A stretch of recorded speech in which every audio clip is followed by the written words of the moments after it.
hope you're all enjoying the show. All this downtime during spring break means more time online for the kiddos. A local psychologist has her best tips for parents to keep them safe. Roma has more.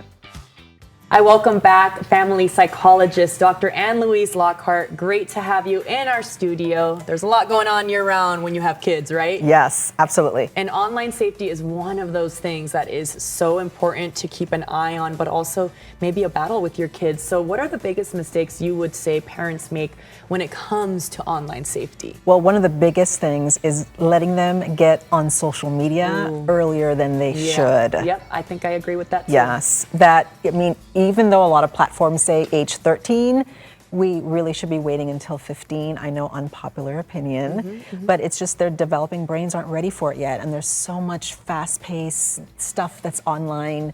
They're just not ready for it. It's good for them to wait. So that's the biggest mistake I see parents making. Literally, I'm sure you can relate. As adults, we're flooded with stuff too. Content that you're like, oh, she looks good. That looks cool. Why don't I have that? And it can be a lot, right? Yeah. If you don't manage it. So I could imagine at such a young age, that is not the right message right now, right? Yeah, it's too much. It's too much for them. And so it's really that safety should come first and having those conversations. So I think maybe another mistake too is that parents don't have enough conversations about it and they kind of are out of touch with what their teens are actually watching and what they're seeing online. Okay, so you don't think it's a bad idea to say, hey, what are you looking at right now?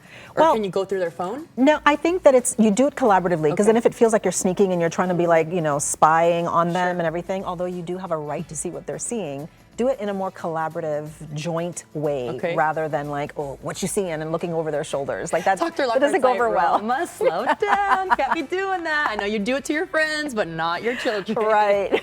So how can parents talk about peer pressure as well? Because there's a lot of influence on social media without sounding out of touch or like, oh, come on, mom, you're just being old.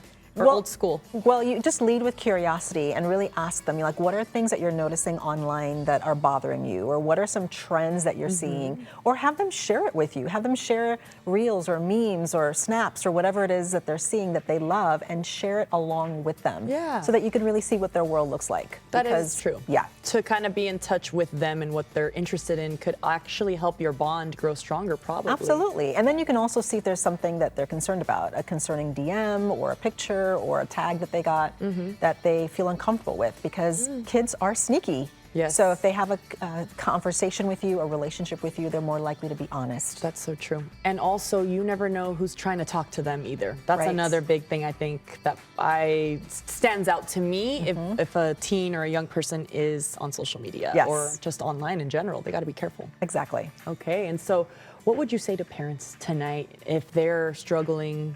Get off that phone, get off that iPad. What are you doing on there? What should they do? So get away from the nagging and the lecturing. I mean, I know I do it too, but really having a conversation with your teenager, with your kid about like, I hope you know that if you ever feel uncomfortable, if you've ever done something, seen something that makes you feel weird, or, whatever it is, that you know that you can come to me.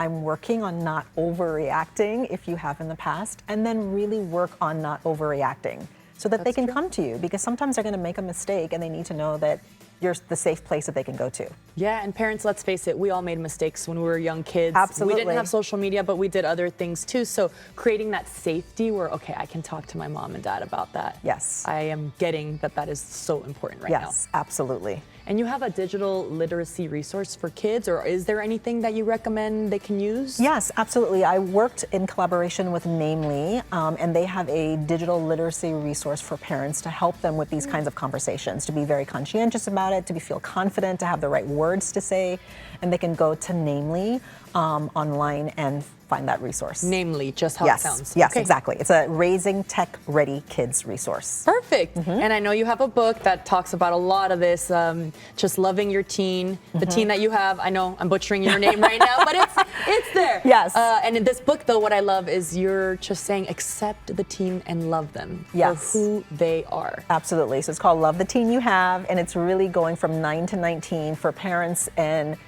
guardians in all stages of life to really help them have these tough conversations. Well, thank you for being here and helping break down those conversations and make it a little bit easier for us. Thank you for having me.